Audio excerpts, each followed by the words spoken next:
नमस्कार मित्रांनो, मी सचिन शिंदे आपल्यासमोर ध्यास वर्धीचा अकॅडमी युट्यूब चॅनल पाहतो. मित्रांनो, महत्वाच्या घडामोडी. मित्रांनो, आज 2026 चा पहिला दिवस आणि पहिल्या दिवशी आपण पाहतोय महत्वाचे 20 प्रश्न. ठीक आहे, आपण सुरू करूया. मित्रांनो, सर्वप्रथम आपल्याला आजच्या दिवसाच्या 2026च्या 1 जानेवारीच्या सर्वांना हॅपी न्यू इयर. मित्रांनो, माझ्या ध्यास वर्धीचा टीम आणि सोलापूरच्या रॉयल अकॅडमी कडून आपल्या सर्वांना खूप खूप शुभेच्छा आणि सर्व इच्छा आकांक्षा आपल्या पूर्ण व्हाव्या यासाठी तुम्हाला मी ईश्वरचरणी प्रार्थना करतो आणि सर्वांच्या इच्छा आकांक्षा प्रत्येक स्वप्न पूर्ण व्हावे. ठीक आहे, आपण सुरू करूया आजचे प्रश्न.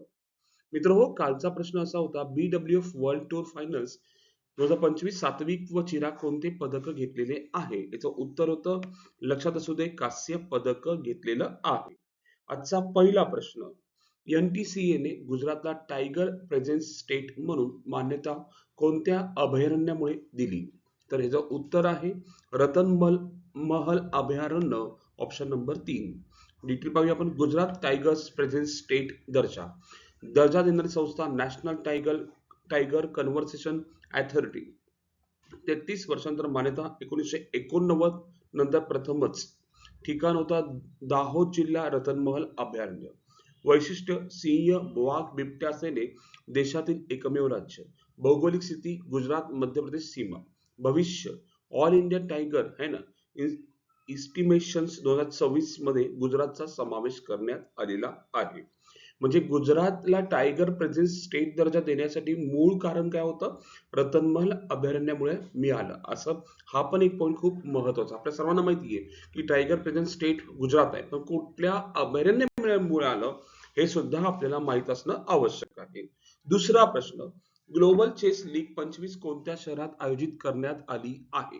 ऑब्विसली मुंबई शहरात ती आयोजित करण्यात आली होती. डिटेल पाहूया. ग्लोबल चेस लीग, कालावधी 14 ते 23 डिसेंबर. ठिकाण रॉयल ओपेरा हाऊस मुंबई. आवृत्ती तिसरी होती. आयोजक tech Mahindra. Global chess league बक्षीस $1 मिलियन. विजेता अल्पाईन एसजी पायपर्स आणि उपविजेता त्रिवेणी कॉन्टिनेंटल किंग्स. आणि खेळाडू तुम्हाला सगळ्यांना माहिती आर प्रज्ञानंद. ठीक आहे, वैशिष्ट्य काय, ही जगातील पहिली franchise based global chess league आहे, हे सुद्धा आपल्याला माहित असावं. तिसरी आवृत्ती आहे आणि ती कुठे झाली? मुंबईत झाली. हे सुद्धा आपल्याला खूप माहित असणं गरजेचं आहे. चलो पुढे जाऊया आपण. नेक्स्ट तिसरा प्रश्न. मित्र हो, पाहतोय आपण, आकाश NG क्षेपणास्त्राची कमाल रेंज किती आहे? ऑब्विसली पाहायला गेलं तर 70 ते 80 किलोमीटर दरम्यान आहे. आकाश नेक्स्ट जनरेशन आकाश NG क्षेपणास्त्र. प्रकार सरफेस टू एअर मिसाईल. लक्षात ठेवा, सरफेस टू एअर मिसाईल. उद्देश हवाई हल्ले रोखणे. लक्ष्य विमाने, UAV, क्रूज मिसाईल, ड्रोन इत्यादींना लक्ष्य करणे. आणि कोणी विकसित केलंय? DRDO. उत्पादन BDL आणि बेलने केलंय. रेंज किती? 70 ते 80 किलोमीटर पर्यंत जाते रेंज त्याची. गती मॅक 2.5 आणि मॅक 3. क्षमता एकाच वेळी 10 लक्ष्यावर हल्ला करू शकते. स्थिती यशस्वी युजर्स ट्रायल्स पूर्ण. समावेशन मंजुरी मिळालेली आहे आकाश NG क्षेपणास्त्र. ठीक आहे, हवाई हल्ले रोखणे, सरफेस टू एअर मिसाईल. लक्षात ठेवा. चौथा प्रश्न, INS वाक्षीर कोणत्या प्रोजेक्ट अंतर्गत बांधण्यात आलेली आहे? खूप पॉइंट महत्वाचा आहे मित्र हो, प्रश्न खूप सुंदर आहे. तर कोणत्या प्रोजेक्ट थ्रू बांधण्यात आलेली आहे? आपल्याला माहिती आहे ऑब्जेक्ट प्रोजेक्ट 15, 17, 75 आपल्याकडे आहे, त्यानुसार बांधण्यात आलेली आहे. आणि त्यासाठी आपल्याला याचं उत्तर सुद्धा माहित असणं आवश्यक, कारण की हा प्रश्न खूप महत्वाचा आहे, हे आपल्याला एक प्रॉपरली माहित असावं. तर पाहायला गेलं प्रोजेक्ट 75 अंतर्गत सॉरी मित्रांनो, बांधण्यात आलेली आहे. ठीक आहे, पाहूया आपण. राष्ट्रपती द्रौपदी मुर्मू INS वाक्षीर पाणबुडी प्रवास, त्यासाठी हा प्रश्न येण्यासाठी महत्वाचा आहे. पाणबुडी प्रवास करणाऱ्या पहिल्या महिला राष्ट्रपती 28 डिसेंबर 2025 रोजी. ठिकाण कारवार, नौदल तळ, कर्नाटक. पाणबुडी INS वाक्षीर S-26. प्रवास कालावधी सुमारे 2 तास. नौदल प्रमुख दिनेश के त्रिपाठी सोबत.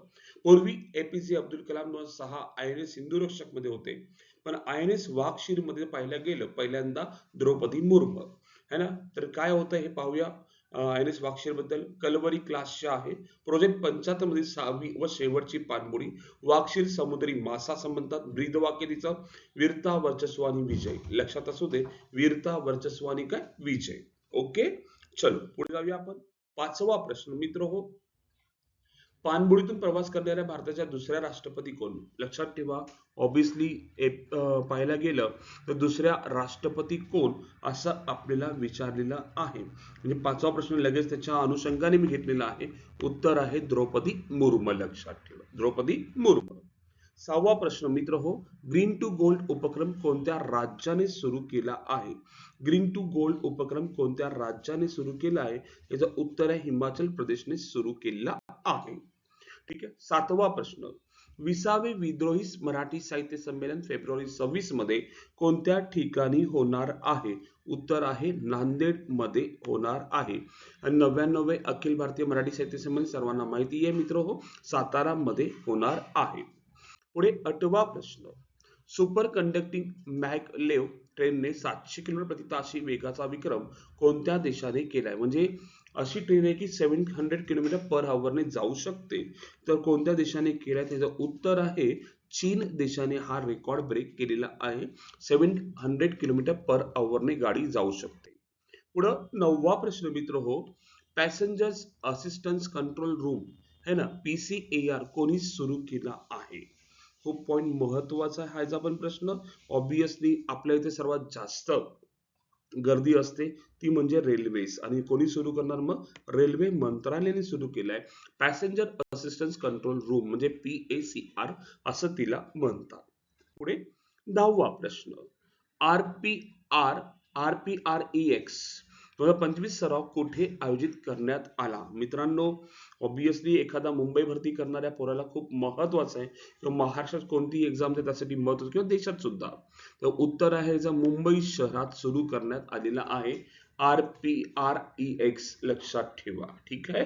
पुढे 11वा प्रश्न, PM सेतू ही योजना कोणत्या मंत्रालय अंतर्गत राबवली जात आहे? उत्तर आहे कौशल्य विकास आणि उद्योजकता मंत्रालय अंतर्गत राबवली जात आहे. 12वा प्रश्न, महाराष्ट्रातील छत्रपती संभाजीनगर जिल्ह्यातील अर्णव महर्षीला कोणत्या क्षेत्रातील कामगिरीसाठी प्रधानमंत्री राष्ट्रीय बाल पुरस्कार 25 देण्यात आलेला आहे? कोणाला देण्यात आला मित्रांनो? अर्णव महर्षीला. तर आपण जर पाहायला गेलं तर त्याला कोणत्या अंतर्गत देण्यात आलेला आहे असा आपल्याला प्रश्न विचारलेला आहे. तर मित्र हो, याचं उत्तर आहे विज्ञान आणि तंत्रज्ञान मंत्रालय अंतर्गत देण्यात आलेला आहे. पुढचा प्रश्न, ठीक आहे, PM युवा 3.0 ही योजना कोणत्या संस्थेमार्फत राबवली जाते? तर उत्तर आहे नॅशनल बुक ट्रस्ट इंडिया मार्फत राबवली जाते. 14वा प्रश्न, प्री स्कूल ते इयत्ता 1ली पर्यंत खासी आणि गारो भाषा अनिवार्य करणारे राज्य कोणते असा आपल्याला प्रश्न विचारलाय. ऑब्विसली गारो आणि खासी जर पाहायला गेलं ही मेघालयमध्ये आढळणारी राज्यभाषा म्हणजे भाषा आहे, त्यासाठी तेच राज्य अनिवार्य भाषा करणार आहे प्री स्कूल आणि 1ली पर्यंत. 15वा, आंतरराष्ट्रीय क्रिकेटमध्ये 10,000 धावा पूर्ण करणारी जगातील चौथी आणि भारताची दुसरी महिला क्रिकेटपटू कोण आहे? ऑब्विसली स्मृती मानधना आहे. लक्षात असू दे, उत्तर काय? स्मृती मानधना. पुढे 16वा प्रश्न, संयुक्त राष्ट्राच्या भ्रष्टाचार विरोधी परिषदेची 11वी बैठक कुठे पार पडली? मित्र हो, संयुक्त राष्ट्राची आहे. लक्षात ठेवा, ह्याला पण खूप इम्पॉर्टंट, त्याला KCOSP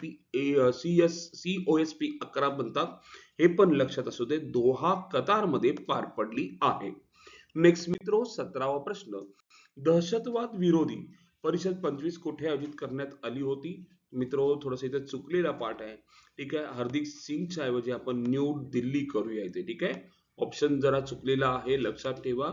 न्यू दिल्ली. लक्षात ठेवा, ऑप्शन नंबर 3च देतो मी. ठीक आहे. पुढं 18वा प्रश्न, 40वी आशियाई जलपक्षी गणना कोणत्या ठिकाणी होणार आहे?